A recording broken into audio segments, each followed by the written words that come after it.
Hello, everybody. Welcome to Zen Dog. This is Sina, and I'm here to help you with your dog. And today we have a beautiful podcast with Zazou, an animal communicator. For me, who's been into this dog training field for a good while now, I've always have had a woo-woo mind, or I still have a woo-woo mind in the background. And I was very spiritual a few years ago. I could actually even say that I was a full-on hippie, complete green movement, and I was a very strict vegan for a while. So I'm not those anymore, but obviously there are a few things that I learned from those times that really stayed with me, and one of them was the topic of animal communication. And I found Zazou online, and she says she's a professional animal communicator. And that's why I wanted to bring her here, because now I'm a lot more about the science, even though, of course, the spirit is still there for me. But especially in the field of dog training, science is the one that's leading everything. So I felt like it's my job to bring a new look to the dog training through something that's not so quote unquote scientific or accepted widely in the West. So Jeju, welcome to the podcast. Thank you for accepting this offer. And yeah, tell us a little bit about yourself. I'm Zazou. I am animal communicator, and I started with that a year ago when I came upon Sarah Lee, who is a professional animal communicator from America. And I followed her for a while, and I was always busy with animal communication, but I didn't know it was a real profession or that you can really help people with it for your profession. And I live in Belgium. And here it is not very common to do this as a profession. So I reach out to the people who are ready for it and reach out to me from different countries. Beautiful. So could you tell us a little bit about what exactly is animal communication? Because if somebody asks me what is animal communication, I'll be like, yeah, you just have to read the body signals, and that's how the animal communicates with you. So how do you define animal communication? For me, animal communication is that you connect with their soul.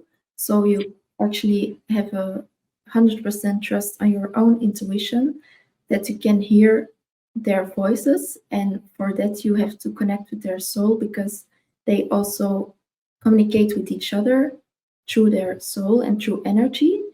And they don't use words like us.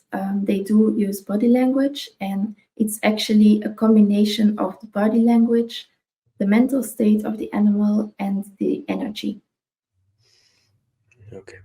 So how do you actually so it sounds beautiful, right? And this is something that I personally believe in.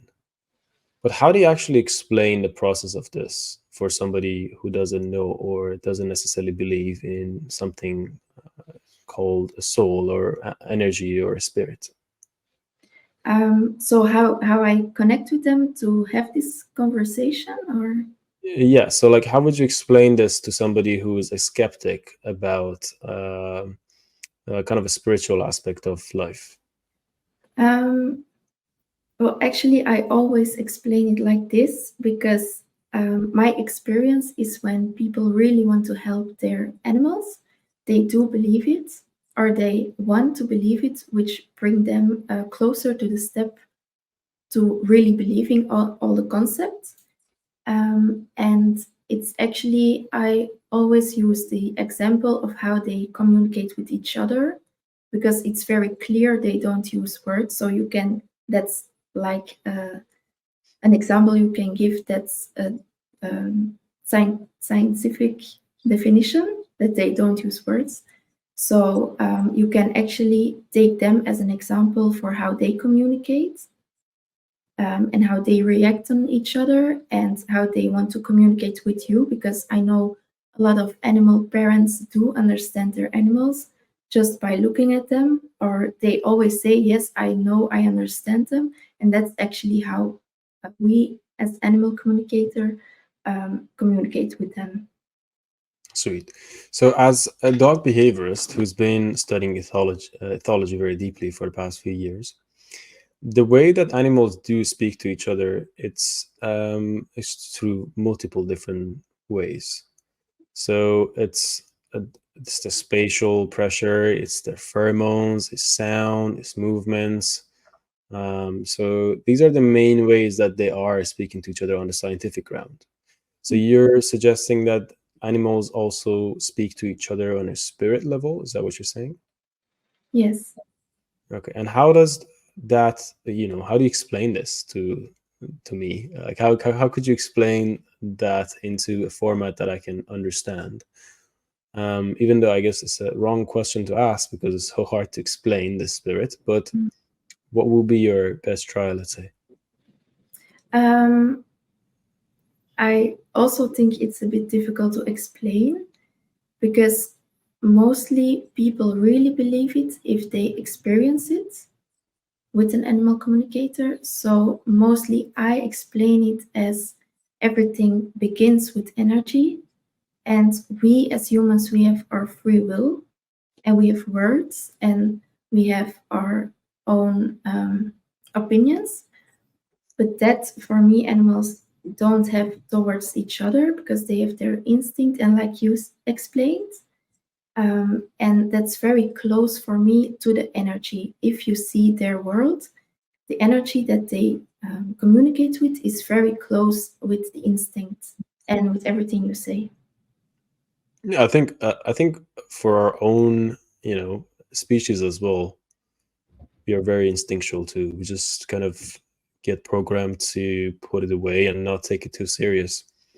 Even though I guess female is a known thing for them to be more intuitive, but for some odd reason, I'm extremely intuitive, and most of the time is correct. Like I'm able to tap into my stomach and my heart and see if it shakes. It's like because I was very much into meditation deeply, and I did a lot of therapy back in the time. I'm able to use my heart to navigate me through rough situations when I try to shut down my brain. So from that perspective, I completely understand it, and I completely agree with you. And uh, the main reason I wanted to speak to an animal communicator on the show was because obviously we follow everything on the science side on dog training, and there are a lot of things that science hasn't caught up that I know it works, and there are a lot of things that I'm not sure if it works or if science will ever catch up or if even is true. But when it comes to this form of animal communication, I've have experienced this firsthand multiple times as a child, as a professional now, and but I've never been able to put a map on it and be like, okay, this is how you do it, or this is how I'm doing it. It's just comes to me as a form of like a wave, and it's not necessarily a sound, or it's not necessarily a. It's hard to explain. It's just like something that is like in there. It's yelling, but it's not a voice. It's really hard to explain it. So how do you describe that? I think that if you, I think actually everybody can communicate with animals because it's in us as humans, as living energies. And I think that it comes to every individual on a very specific way, but it actually comes to listening to your inner voice and your energy. And um, I think when you do that, when you connect with your animal and you communicate with them, or you just get this feeling that it just is, like you feel it, I think it comes to everyone in a different way. So maybe some are more open to hearing their voice, to seeing things, or just feeling it. And then I think that's the instinct of us. And how are you able to say, okay, this is what the animal is saying, and this is not just what my mind is thinking? How do you differentiate the two together? Um, when you truly trust on your intuition, and when you do this from the view of really want to help the animals, then for me the ego or the mind goes off, because it's you only want the best of best for the animal. And also the animals, they don't have the mind that's uh, interrupting their feeling, so they only say things from the source and only the truth. And I think when you go to your inner feeling, it's only the truth that you will accept or get in your feeling. So what I'm hearing from what you're saying is that you do have to have a quote unquote clean life in order to be able to connect to this. um no, I think everyone can communicate with their animals, but when you are not aware of it, then maybe you will not link it to I really communicate with them. So how would you help somebody who wants to start to communicate with their animal on the level or on the way that you do? What are the ways that they can start? I always say also to my clients that they can listen to their animals themselves and they know what is right for them, as long as they don't have too much doubts, because then they have their own emotions sitting in the way of their intuition. And I would say just go with the first feeling. That's maybe lesson one, if you say it in a lesson, because when you don't have doubts, you always go back to the first feeling. So how does that actually look like for somebody who is practically trying this? So they sit next to their animal and they're like, what's wrong with your stomach? Is it how it looks in their head, and then they just wait for the first message that comes to them? Is that what you're saying? Yeah, because mostly the first feeling is always right. And then you go thinking and you will use your brain too much and then you go in doubt maybe. But the animal will always let you feel the most truthful thing first. So in this case, so this is the part that I would say it's going to be a challenge for most people, because you say it's really once you put the ego away and so on, and that's the sort of lifestyle that you're living. But a lot of people, most people, are living in a very busy life, and the mind is active all the time, and the soul isn't so much, or it's not so on the surface. So maybe they are not really living that clean life, or how could they communicate with an animal, or how could they differentiate whether it's their mind saying what they want to hear from the animal, or whether it's actually coming from that? Um, what helped for me when I had the doubts at the beginning of is this really what the animals say, um, is that I meditate, because then I go in silence and I will put off every um, distraction. And when you meditate, you go to your inner feeling more and more, and then you practice that. And then you come closer to the connection with the animal. What also helped me was going a lot in nature, because otherwise I have all these uh, things. I don't know how you say it in English, but when when you have too much with you in your head, then when you go in nature a lot, then it goes away from your body, or stored emotions goes away from your body, and then you have more space to connect with the animal. Yeah, so it's like, because we are all part of the source, and the more closer you get to the source and the more you empty the mind from the Maya, the more Yeah. you're able to connect with its beings. It's interesting because I was traveling backpacking in Iran 2 years ago, and I ended up in an island very far away in the south called Hormuz.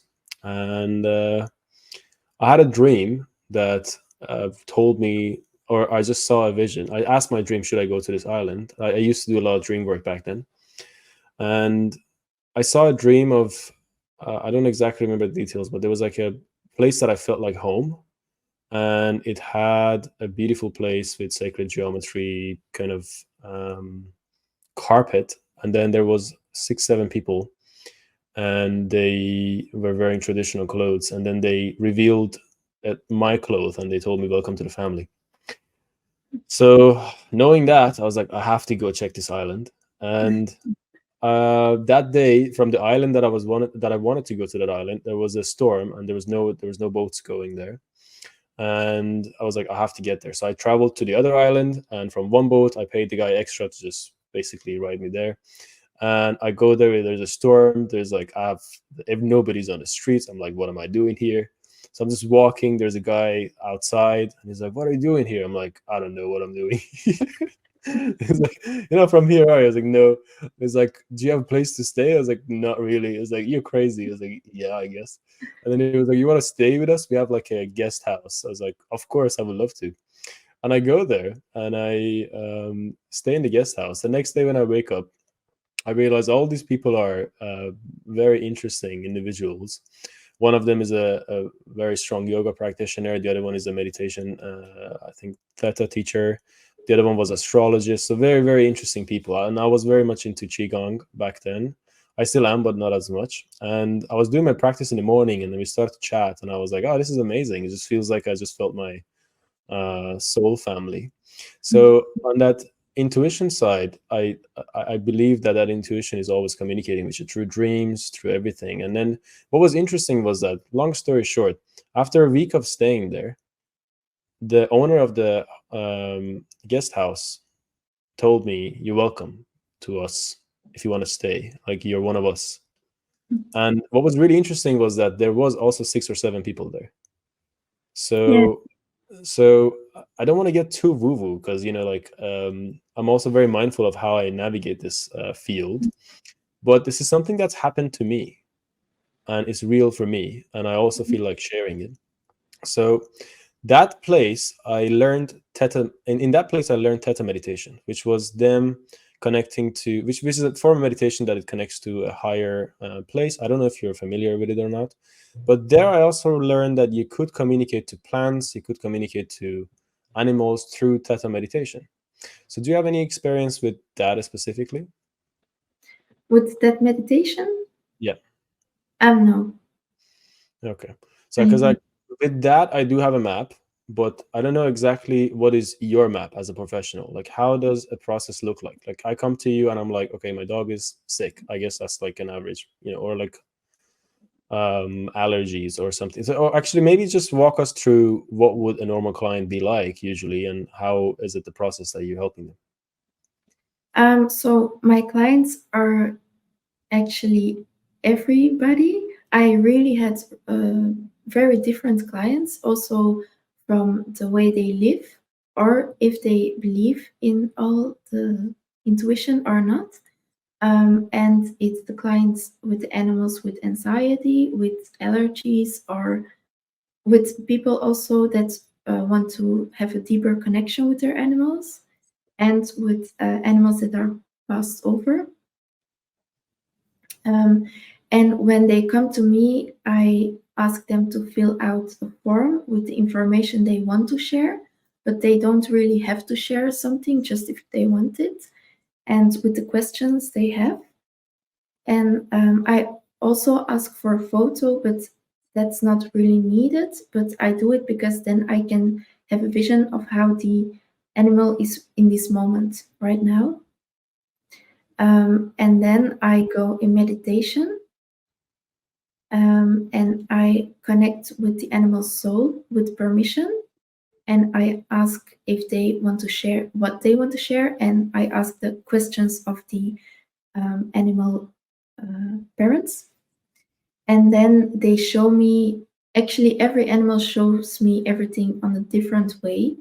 They uh, take me to their own world, their own energy world, their soul, the source, actually. And then they show me what they have to tell the animal parents. And they share things that they want that their animal parents know. So they reconnect also them with things they've forgot or they lost or something that is in this balance with them, and then they say they mirror them. So if they are, for example, being angry a lot, when a dog is angry a lot or it has aggression, then it mostly shares that their owners have the disbalance in the liver, and they want to make them clear that they have to calm that down or balance it back. And yeah, they show me all the things they just want to share, and mostly it's only the most important thing. So it's not the whole story, it's only the most important thing they want to share. That's very interesting because, like, I'll just give you an example. So, in my dog training, what I usually do is to help people to be more peaceful and connect on a higher level to their dogs and be living in a harmonious lifestyle than anything else. And I help people to basically drift far away from going through this loop of, okay, my dog is angry, I'm going to be angry, and so on. I don't want to get into too much details of it, but that's pretty much what I do. And like, just an example of this is a few days ago, there is like a sofa just similar to this one, but it's on the a little bit further there. And there was a sunlight, and Jake, my dog, loves sun. So he loves to lie down under the sun. And he's not allowed on that couch.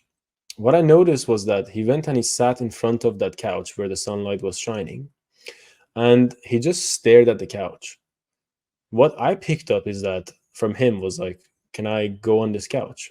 And then he looked at me, and he wasn't allowed on the couch. And I was like, maybe that's what he's saying. So what I did was that I just put a blanket on it, and he went on the couch and he stayed there until the sun was there. And then as soon as the sun left, then he just left, and he never went on the couch again. So for me, these little things, these little signals, as a professional, he didn't give me any signal, body signals. He didn't whine. He didn't, like put his nose on the. Usually, they like if you have a very smart dog or a herder, then they would usually sign you things. So they would just like put their nose on something, or But he didn't do any of that. So would you say that's a sort of thing that I tapped into? Yeah, yeah, of course. Okay. That's the communication. Yeah, that's beautiful. And how does that, so if somebody wants to do it themselves, they can just do it by going to the nature, emptying their mind, and doing some meditation, and then connect from an open heart to their dog? Is it really just that, or is there anything else to it? Um, well, that helped for me a lot. And also believing in yourself and in what you feel, because that's in the education when you are a kid, that's the most common thing that has broken down from adults. Um, Believe in yourself because you have to do it right, you have to be perfect, or you have to have 100% on your tests and all the things. And then when growing up, you forget that you really need to believe in yourself, in what you feel and what you have to say. And that's actually a very important key for communicating with animals, because that's what animals do from when they are born. They just do what they feel, they say what they feel, share. And what's really interesting for me as a dog trainer is that what I've noticed is that when the animal understands that you understand it on that level, it automatically just shifts your relationship. Yeah. It once it knows that you know it, it starts to help with everything else, such as obedience and every like all the other levels. So that's why I personally think if you really have a good relationship, and you don't necessarily then need to do so much training on top of it. That's Mhm. because it just becomes a lot more smoother. You don't need to use tools, you don't need to use e-collar, you don't need to use force, because you do give them what they need and they're fulfilled, and then they do give you what you need. Obviously, every animal is different and they have different types in their character and the way they hold themselves. And we have the nurturer side or we have the explorer side. So we do have different personalities for animals as well, on top of what they were bred for. and so on. But yeah, that's what I've noticed, that it's like when it understands that you understand it, then it just pushes you to a different level Yeah. of being together. So tell me about the cases that you've worked with, and what was like the craziest story or transformation that you had with a case, if you would like to share. Um, I remind some really special moment with a horse, and this was a physical disbalance. So the owner, I call them guardians because I think they, you know, so she called me that her horse was laying down in the field, and he was all white, so he didn't have any color anymore. And then she called me and she said, "Can you go and talk with him right now because the vet is here? But we don't know what to do because we don't know how he is and we don't know which decision we have to make." Um, so I go in a conversation with him, and he was there very quickly. And sometimes when animals are there very quickly, it means that they are not really in that moment, not fully on Earth. So they are already a little bit in the soul world. So I got the connection very quickly, and he immediately said he was with his friend, the horse that passed away a couple months before that happened. So they both show me their energies, and they were there in another energy world. And then he said, "My body has issues with the liver and the stomach, and I cannot get the oxygen there. So, like, it's very blocked in the stomach area." And then together with his guides, so I also see other energies like colors, and they show me that they guide the animal together with me. So we brought the healing, and we checked the energy level of the horse, and it was still very on earth. So it was not an old horse or that it was going to pass away. So we did everything to rebalance the stomach area. And then he was back on earth, and I disconnected with him. So I called the guardian, and she said, "What did you do?" He just jumped up, and the vet said his stomach was blocked, that he couldn't get the oxygen there. So it was really one of my first experiences with a horse that was really this at the moment, like an emergency session. Beautiful. And when you say you balanced, what does that mean? Um, the meridians. Meridians, yes. Yeah, they show me it's like in a knot, and then but that's, I think, for me personally, I really see it as a cartoon movie, that it goes back in line and it goes in balance, and then the energy really flows through the body. Oh, I see. So it's like some sort of a visualization Yeah. that Hmm. you. I see. Very interesting. Because like when it comes to this, soul connection, I always kind of believe that we say we are their guardians, and I'm also very much against the word owner. I'm kind of used to saying it as much as I can. I do say guardian because I don't think you own an animal in any way. Hmm. If anything, you don't own anything unless you own material things. Yeah. Um, and for me, Jake has always been my guardian, and that's what I always feel like when I was extremely depressed and I Mm. had very chaotic moments in my life. He would have had immediately picked it up and done the weirdest thing to push me out of that zone.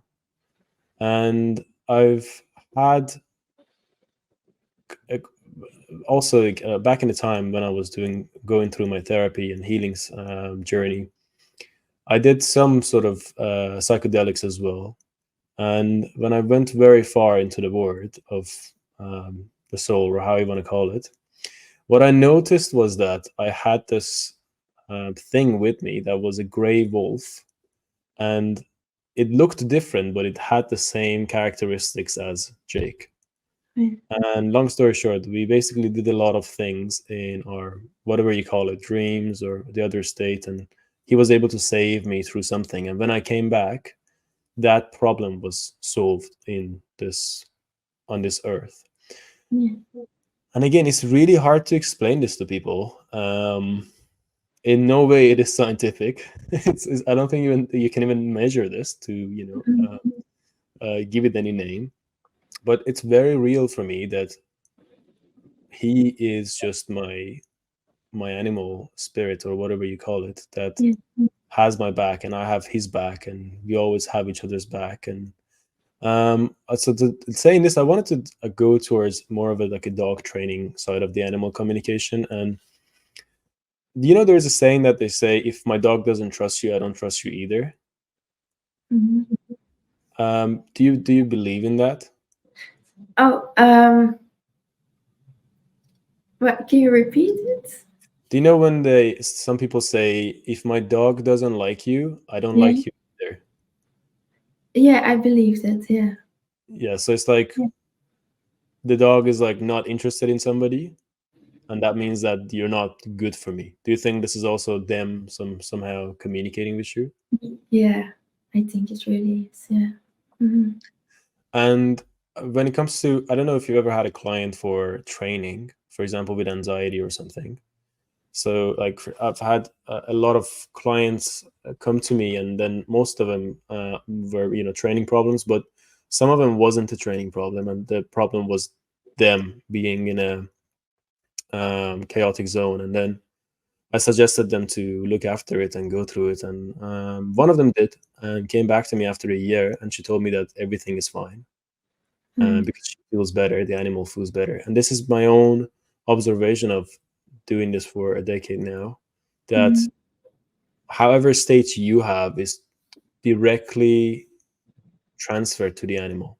Yeah. And a Hmm. lot of the anxiety that dogs experience is in a way for the dogs to wash it off you. Yeah. Uh, Hmm. what do you think about that? What I want to say about that? Yes. Yeah, I think it is like that because they tell me this is like a mirror for the guardian, and I had a very anxious dog who came to me, and he was explaining that the house was very chaotic and the uh, guardian was always very stiff and like stressful, and he was barking and like scratching the door that it was broken. And he said, I do this because all the energy goes into me and I have to put it out. And I really want to say to my guardians that they need to be in a peaceful state. And then I told the guardian, and she said it was really true and she's working on it. And the dog also find more peace right now. So yeah. That's beautiful. Yeah, so that's one of the things that I'm very proud of with Zen Dog training, is that we basically help people to live a better life themselves. Yeah. So it's kind of like I'm coaching the person, but I'm not. It's I am Mhm. doing dog training, but through the person. Mhm. And some people are ready for it and have the capacity for it, and some people aren't. But yeah, usually I always find this direct correlation. If however I feel, my dog feels as well, and however my client feels, their dog feels as well. I've also had a case who I had a consultation with somebody, and they said the dog started to be having showing some signals of separation anxiety. And then I asked them how they are feeling recently, and then have they, had been through any pain or anything specific. And they said, yes, I lost my father a week Mhm. ago. And then that's how the dog started to show the anxiety through an outlet, which was called separation anxiety in that case. Mhm. So, have you also had people coming to you saying that my dog has separation anxiety or something like that, and you've been able to help them? Yes, my own dog has it, Hmm. and I know I had very much difficulties with leaving my family Hmm. for like all my childhood. So I knew it was not for nothing that she chose me, my dog Stella, because she really chose me. She lived with my aunt, and she always jumped in my car and wanted to go with me. So now she lives here, and she showed me from her world that this was indeed a mirror to me, and also she gave a product from her world that I have to bring here for dogs with separation anxiety. And what was the product? It was like a perfume balm, but Hmm. with aromas in it that balance the neurotransmitters from the brain when having this separation anxiety. Is it the one that mimics the mom's pheromones, or is it more like the plant-based types? I made it myself. Did Um, you use what is like the base that you at the use? base is with oils and with butters, and then I she told me to put in pine, grapefruit, and neroli. That's very interesting because from like, I've also worked with aromatherapy in dogs before, and what I know is that the citrus ones are dangerous for dogs. Do you know about that as well? And how is it that grapefruit was helpful here? Yeah, I know, especially when you put it on them in a pure kind of Mhm. way. Yeah, But then she explained it was when you mix it with the fat butters, the hard butters, the toxicity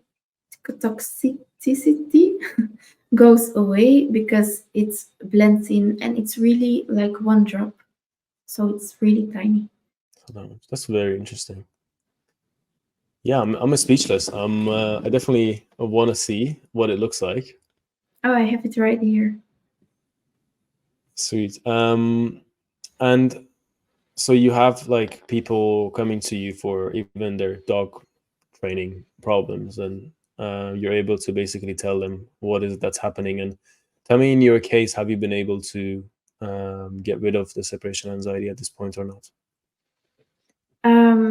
When someone comes to me, what I say to them, Um, so like we already know what the process looks like, but I want to know if it's because you said your dog has, mhm, or does it still have, or is it like something from the past? she still has it. Hmm. But it only is now in specific moments when I go away for a longer time, and otherwise she is more in balance, more in peace, or it's more that she has more trust. So this is the thing, because with dog training, there are a lot of things that are irreversible. If it's too far gone, separation anxiety, aggression, reactivity, the main three. Mhm. And so you say that your dog has improved, but it hasn't. Yeah. So because like in that case, that means that you've basically brought them back to the place that they could be as far as they could through this method or through just animal communication without any specific training. Is that what you're saying? I do have trainings with staying in her bed, Hmm. and also with being calm when I'm away. And I did the training together at the beginning because it was really deep, her anxiety. Yeah. Yeah, So you use the conjunction of both of them together. yeah. Mhm. Sweet. Awesome. I think I've asked anything that was on my mind. If you want to add anything you think that is nice to share, go for it. Um, well, I also want to share that in animal communication, I always recommend to bring every level of uh, bring balance back, so both physical, emotional, mental, and energetic, and would help me a lot with my animals. And I always recommend to my clients is also to bring back peace in their mind with CBD oil. and especially from Sarah Lee because I use it myself and I think it has to be very pure to use. And it's a very good combination if you do the healing energetically and support it with the mental balance. Yeah, I have a few things to say about CBD because I have used it for myself, and I also did give it to a few clients. First of all, not all dog CBDs are good CBDs. There's actually maybe like 5% in the market that actually do the work, and it's not a magic solution. So it's not like just give your dog CBD and it's solved. It's more like a complementary thing on top of it. And yeah, I personally, like, if I have some, throat ache, I'm living a very peaceful life, so I don't necessarily need anything extra to be more peaceful. But if I have some sort of a throat ache or coughing, always CBD just always helps. And I Mm. found also somebody who I knew personally who were producing the CBD, and they got the lab results and everything, and I did recommend it to a lot of people, and it did help a lot of them as well. Mhm. So yeah, CBD, and also yeah, with essential oils and everything else, like you definitely have to dilute them a lot and Mhm. use them as a complementary thing. But it, Mhm. especially lavender oil, I've had a lot of success with it with separation Yeah. anxiety. But again, it's like a complementary thing than anything else. And this is the very interesting part of dog training. People always focus on the yes, no, punish, reward, but there's a lot more to it. There's a lot of sense that we're missing on. There's music that we're missing on. There's just a whole Yeah. scatterness of the mind that we're missing on. Mhm. For example, what I know that I thought it was scientifically proven, but then I dig deeper and I couldn't find a study. So I say it's not, but I think it is. Dogs change according to how you breathe. Mhm. So this is something that if you're hyperventilating, they get anxious. Mhm. So this is something that I've also seen many, many, many times, that I have a person coming to me for help for some sort of anxiety or something, and I see them, they are freaking out Yeah. continuously over something that hasn't happened because they're speculating something to happen. And the Mhm. dog is quote unquote washing it for them. Yeah. So yeah, so I've also seen that many times, and that's why I kind of felt like I'm here to bring this type of dog training back Yeah. to the, and having guests like you to bring some light into I would, with these things, like anything is spiritual that's not scientifically proven, I would call them muddy water. It's Mhm. very muddy, so there could be a lot of scam artists stealing your money, taking Mhm. advantage of you and everything. But there are some people who do it truly for the heart and do it truly to make a difference. Obviously, they are making their living out of it, and there's nothing wrong with that, Mhm. because we all have to, as money is important in this day and age. There's no question. But yeah, I think because there's been a lot of scamming and a lot of people taking advantage of other people, there's a big resistance towards the spirit side of things, Mhm. specifically in dog training as we're speaking. And even if I am telling somebody that you're anxious because your dog is, and you're like, this is not dog training, I'm like, it actually is. Mhm. So tell me if it's possible for you to show us a demo of what it would look like. So, for example, would you be able to do something with my dog now? Doesn't happen in half an hour. Mostly, I think 2 hours for it because I really want to go into what they want to say, and sometimes it's just really easy, and they are like very talky, and they share me everything in a very short moment. And sometimes it takes a while. Sometimes it also takes a while for them to trust me, and then I will come back in a few sessions. I see. So, yeah, it's up to you if you want to see if he's a very talky one, because he's a very relaxed dog, I would say, and he's very much taken care of very well. So, if you want to, try maybe for 20 minutes to see if you can, that's good. If not, you can also try after this call, and we can have like another call to just get to see what he said, because I'll be very interested to try this for myself Yeah. and show this to the audience as well. So what would you like to do, or just continue with the chat? I would maybe take some time to really get into your dog, and then come back when we had the conversation. Maybe we can take a break and you can see if you want to connect with Jake. And welcome back. So you just took a break to go and communicate with Jake. And yeah, just drop it at me. I'm ready. Okay. So he was very quickly here within the connection, and he was very excited to tell his story. So when animals tell me their story, they go to a door and then they open the door to their story. So I wrote it down because I didn't want to forget anything. He mostly showed me things about your connection with you. And he showed me on the door there was a big sun, an image of a sun with a face in it. And it was golden, all the energy was golden. There was also a golden eagle. He showed me the things very much in symbols. And he says this is our shared mission to share the wisdom of the sun and to bring balance in the feminine and masculine energy. And then he showed me the story of you and him when you ride a horse in a kind of like the ancient Egypt.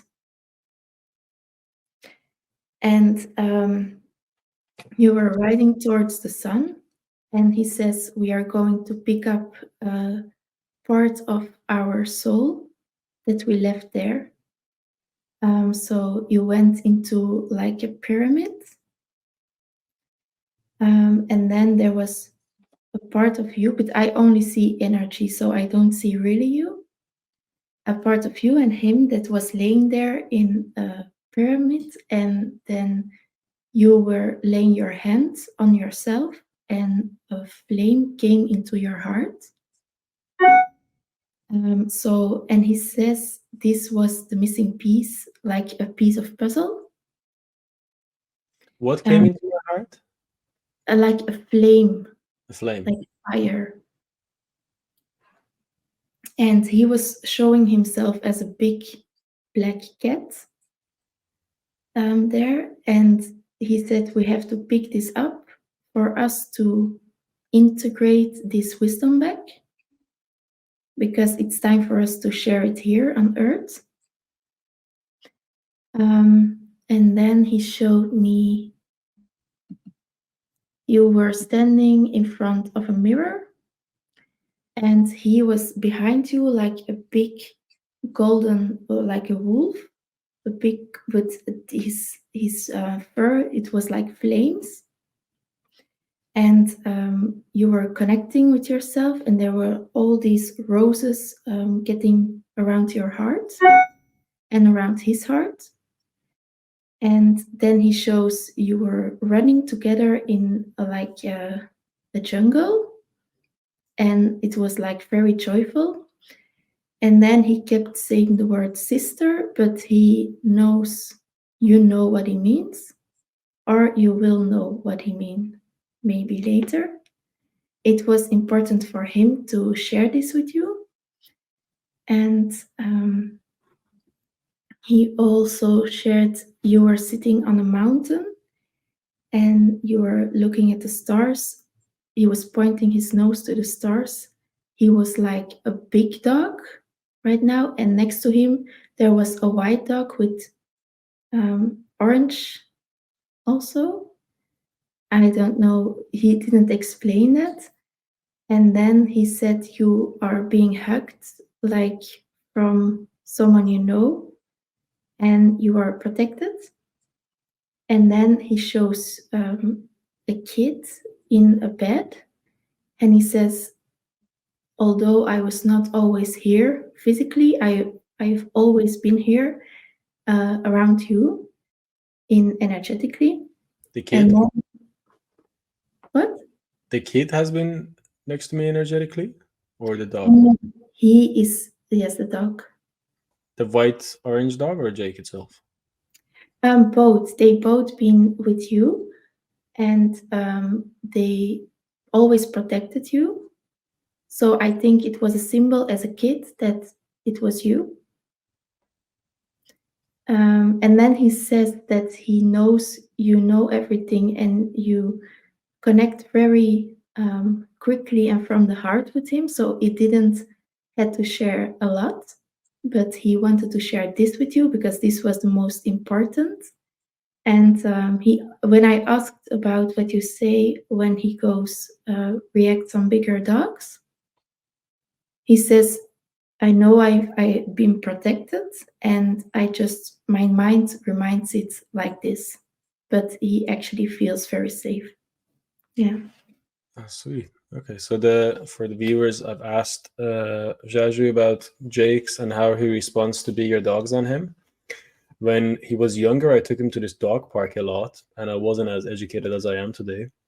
And there was this big Doberman and a big Rottweiler who owned the park, and the owners were like, "Oh, they're just playing," and I was like, "Okay, they're just playing," but they were terrorizing this puppy.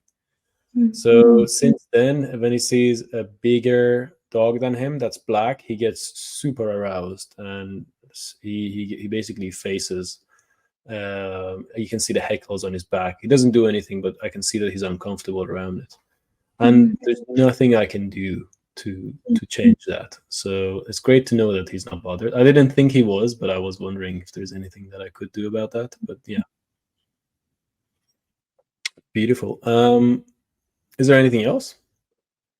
No, that was it because he was very like with the eyes because yeah, I don't have to tell you a lot because he was like that. I know. Yeah, you know. Yeah, I guess I do. It's hard to say. When you from the beginning side, when you said this is our mission, what was the mission again? Like, what is this thing that we're bringing together? You said.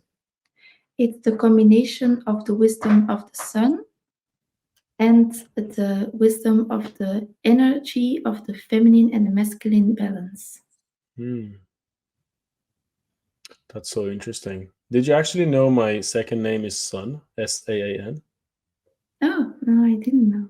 Yeah, that's very interesting. And I've actually had a few things coming up recently with this thing that I was, and I actually helped a lot of. I had a lot of men gathering and helped them to open up to their feminine side and also detoxify their masculine side. Yeah. Um, so it's very interesting.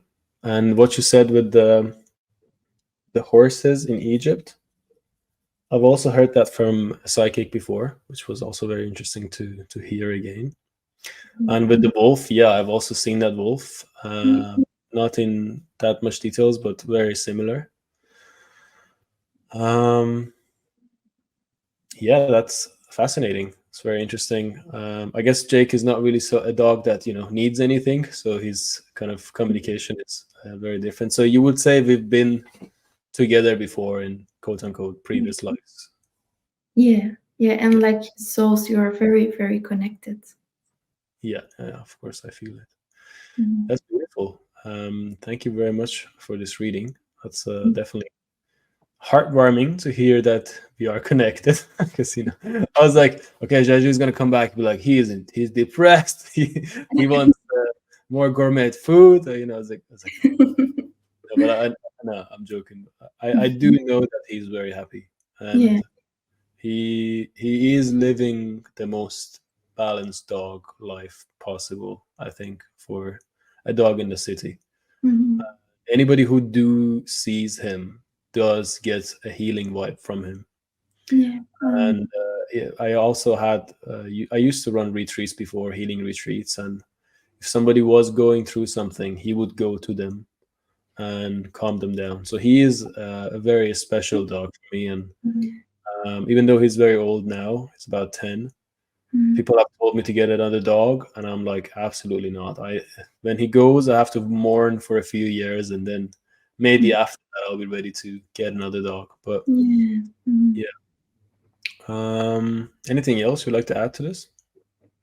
No, I just really want to thank you for your trust and your belief in the animal communication.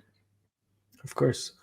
Yes, I mean, it's my job to open up the world a little bit towards the things that are not so on the surface. Because I don't know, you're the one who is professionally doing this, but there are a lot of resistance, as I mentioned already, Mhm. towards these things, and I know it because I have experienced it firsthand. And that's why I wanted to talk to a professional, so maybe other people can also be like, okay, this is a thing and it does exist, and yes, the source maybe is a thing, it's like maybe it brings a little bit of light to people. Um and if you also don't believe in it, that's also completely fine, and it doesn't change anything, but hopefully it does, bring, if not the right, how am I going to phrase this, if it's not going to change anything, I hope it actually brings some light to this field of animal communicator. And yes, thank Mhm. you so much for clarifying a lot of things for me with animal communication. And yes, it was an amazing chat I had with you. And yes, if you would like to let people know how they can find you. Okay, yeah, so you can find me on my website and on my Instagram. I also have Facebook and LinkedIn. So yeah, I hope you find me and I can connect with your animal. Awesome. And what is your website? It's Zazou Animal Communicator.com. Zazou is Zazou. Yeah. Mhm. Okay, sweet. Well, Zazou, thank you very much for coming onto the show, and I wish you the best and hope to see you around. Thank you. Have a nice day. Bye bye. Bye.